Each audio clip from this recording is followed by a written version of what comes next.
conclusion, nous pouvons dire que concernant le médecin, pour avoir des stratégies gagnantes, il faut que vous ayez un vision board. Il faut que vous soyez visionnaire par rapport, et ça concerne pas seulement la médecine, mais même votre vie. Il faut que vous vous projetez dans les prochains mois, d'ici la fin de l'année et lors des prochaines années. Et que vous ayez des projets pour moyen terme. Donc, faites une formation continue, efficiente, qui vous permet rapidement cette année, dans les jours qui suivent, de pouvoir la mettre en pratique, d'être opérationnel rapidement. Établissez parallèlement, si vous le pouvez, une stratégie sur les réseaux sociaux et nous pouvons vous accompagner dans ça, vous donner des conseils et même vous proposer des partenariats ou des personnes qui peuvent vous accompagner dans votre vision, que ce soit pour accroître votre réputation online ou offline.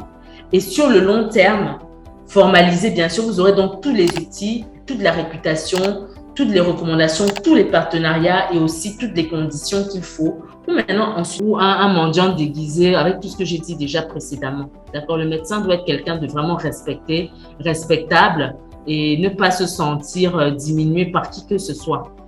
Et donc, du coup, vous ne devez pas avoir peur ni honte de donner le prix de vos prestations, mais le juste prix, bien sûr. Donc, voilà, il faut avoir cet équilibre dans votre état d'esprit. La perception de l'argent, d'accord? Beaucoup de médecins ont un rapport difficile avec l'argent. Et moi aussi, parfois, quand je présentais certains examens indispensables à la prise en charge du patient, bon, parfois, tu as l'impression que voilà, peut-être qu'il ne peut pas payer, peut-être que c'est trop cher, peut-être que non. Il s'agit de la santé. On dit souvent que la santé n'a pas de prix. Donc, soyez vraiment tranquille à ce niveau-là. Donnez la juste prescription, que ce soit d'examen, que ce soit de médicaments, mais sans non plus prendre sur vous-même comme si voilà, vous n'avez pas le droit. Voilà, c'est un manque de confiance sur lequel il faut travailler. Et il y a une chose très importante chez le médecin, en tout cas le professionnel de santé, et même n'importe quel professionnel, la formation continue. Vous avez beau avoir bac plus 7, bac plus 12. Moi, je suis à bac plus combien? Je crois que 12 plus 4, ça fait combien? Je suis à bac plus 16. Puisque j'ai fait la cardio et puis j'ai la médecine du travail aussi que je faisais pendant que j'étais déjà ici. Donc, la formation continue, hein. C'est-à-dire on continue d'apprendre, on continue. Donc, vous devez avoir cette culture-là de vous former en permanence, de vous former davantage, que ce soit dans le domaine médical parce que la science évolue, que ce soit aussi dans le domaine extra-médical, surtout si vous avez une vision à long terme, d'avoir votre structure médicale, d'être un leader, d'être un manager, d'avoir un poste, en tout cas une position de responsabilité dans votre projet. Donc, vous devez en connaître davantage sur notamment l'intelligence financière parce qu'il y a plein de choses qu'on ne nous apprend pas à la fac et qui sont pourtant nécessaires. Il y a plein de choses qu'on nous apprend qui finalement sont peut-être pas inutiles, mais en tout cas qui ne nous servent pas par rapport à la vision que nous avons de nous-mêmes. Donc, ça, c'est très important.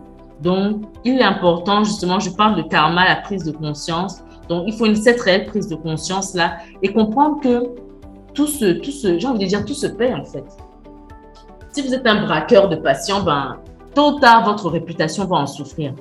De la même façon, si vous êtes quelqu'un de bien, de généreux, de juste aussi, d'équilibré en fait, ça va aussi se savoir et ça va se répercuter sur votre réputation.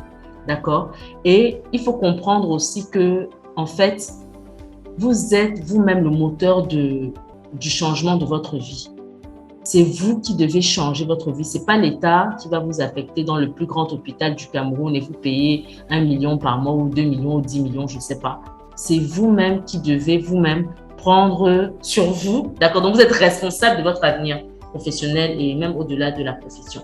Donc, vous devez vous dépasser vous-même et aller apprendre toutes les armes qu'il faut pour aller au next step, à l'étape supérieure. Donc, si ça vous intéresse, vraiment, n'hésitez pas à nous faire signe sur nos réseaux. Si vous voulez qu'on en parle davantage du changement de mindset, du médecin aujourd'hui dans notre contexte. C'est vraiment, il y a plein de choses à dire, je crois. Mais voilà.